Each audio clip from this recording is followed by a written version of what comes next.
വിധി തോൽപ്പിച്ച നാഗസൈരന്ധ്രി. സോഷ്യൽ മീഡിയയിലെ റീലുകളിലൂടെയും വീഡിയോകളിലൂടെയും നമ്മൾ ഇന്ന് ഏറെ കാണുന്ന ഒരു മുഖമുണ്ട്.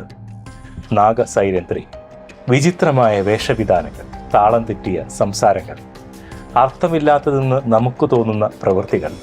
ഇവരെ കണ്ട് നമ്മൾ ചിരിക്കാറുണ്ട്, ട്രോളാറുണ്ട്, പരിഹസിക്കാറുണ്ട്. എന്നാൽ ഈ വേഷങ്ങൾക്കും മേക്കപ്പിന് പിന്നിൽ ഒളിച്ചിരിക്കുന്നത് ഒരു പാപം മനുഷ്യ സ്ത്രീയുടെ തീരാവേദനയുടെയും തകർന്ന സ്വപ്നങ്ങളുടെയും കഥയാണെന്ന് എത്ര പേർക്കറിയാം. പന്തളം NSS കോളേജിലെ BA പൊളിറ്റിക്സ് ബിരുദധാരിയായ ദിവ്യരാജനിൽ നിന്ന് ഇന്നത്തെ ഈ നാഗസൈരന്ധ്രിയിലേക്കുള്ള ദൂരം വെറും കിലോമീറ്ററുകളല്ല, മറിച്ച് കണ്ണീരിൻ്റെയും ദാരിദ്ര്യത്തിൻ്റെയും ക്രൂരമായ സാമൂഹിക ഒറ്റപ്പെടലിൻ്റെയും കഥയാണ്. ഇന്ന് നമ്മൾ ചർച്ച ചെയ്യുന്നത് ചിരിക്കാനുള്ള ഒരു വിഷയമല്ല, മറിച്ച് ചിന്തിക്കാനുള്ള ഒരു ജീവിതമാണ്.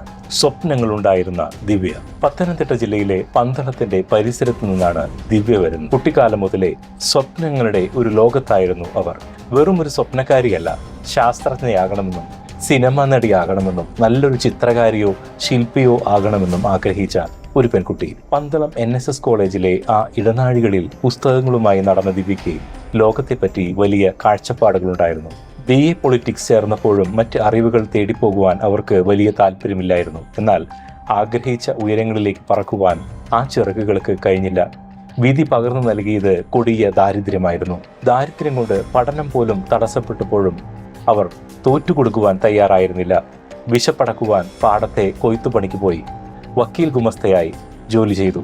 ഒരു ബിരുദധാരി എന്ന നിലയിലോ പെണ്ണെന്ന നിലയിലോ ഒരു പണിയെയും മോശമായി കാണാത്ത ആ മനസ്സിനെ പക്ഷേ താങ്ങാനാവുന്നതിലും അധികമായിരുന്നു വരാനിരുന്ന ദുരിതങ്ങൾ. വേട്ടയാടപ്പെടുന്ന ഒരു ജീവിതം. ഒരു മനുഷ്യനെ മാനസികമായി തളർത്തുവാൻ ഏറ്റവും എളുപ്പമുള്ള വഴി അവരെ ഒറ്റപ്പെടുത്തുക എന്നതാണ്. ദിവ്യയുടെ ജീവിതത്തിൽ ഉണ്ടായതും അതാണ്. സ്വന്തം വീട്ടിലേക്ക് പോകാനുള്ള വഴി പോലും നാട്ടുകാർ ശാരീരികമായി തടഞ്ഞു. നിയമപരമായി നീതി ലഭിക്കുവാൻ ശ്രമിച്ചിട്ടും നിയമം അവർക്ക് വഴിയൊരുക്കിയില്ലെങ്കിലും നാട്ടുകാരുടെ ആ മനോഭാവം മാറിയില്ല. സമാധാനമായി ജീവിക്കാൻ പോലും ആ സമൂഹം അവരെ അനുവദിച്ചില്ല.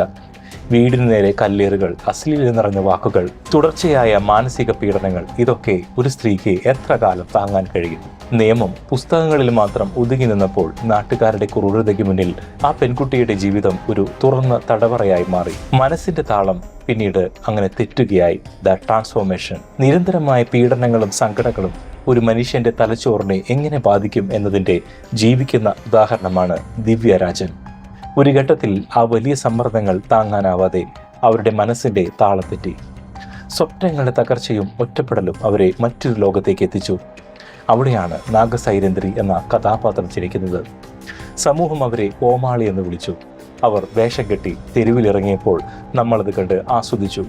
അവർ സംസാരിക്കുന്ന പല കാര്യങ്ങളിലും ശാസ്ത്രവും രാഷ്ട്രീയവും കലർന്നിട്ടുണ്ടാകും. അത് അവരുടെ പഴയ സ്വപ്നങ്ങളുടെ ഏടുകളാണ്. പക്ഷേ നമ്മളതൊന്നും ശ്രദ്ധിച്ചില്ല. നമുക്ക് വേണ്ടത് ചിരിക്കാനൊരു ഇരയെ മാത്രമായിരുന്നു. നമ്മൾ ട്രോളുന്ന ആ വീഡിയോകൾക്ക് പിന്നിൽ പട്ടിണി കിടന്ന ദിവസങ്ങളുണ്ട്. ആരെങ്കിലും ഒന്ന് സ്നേഹിച്ചിരുന്നെങ്കിൽ, ഒന്ന് ചേർത്ത് പിടിച്ചിരുന്നെങ്കിൽ ചിലപ്പോൾ ദിവ്യ ഇന്ന് ഒരു ശാസ്ത്രജ്ഞയോ കലാകാരിയോ ആയി അറിയപ്പെടുമായിരുന്നു. നമ്മുടെ സമൂഹത്തിൽ എന്തുപറ്റി?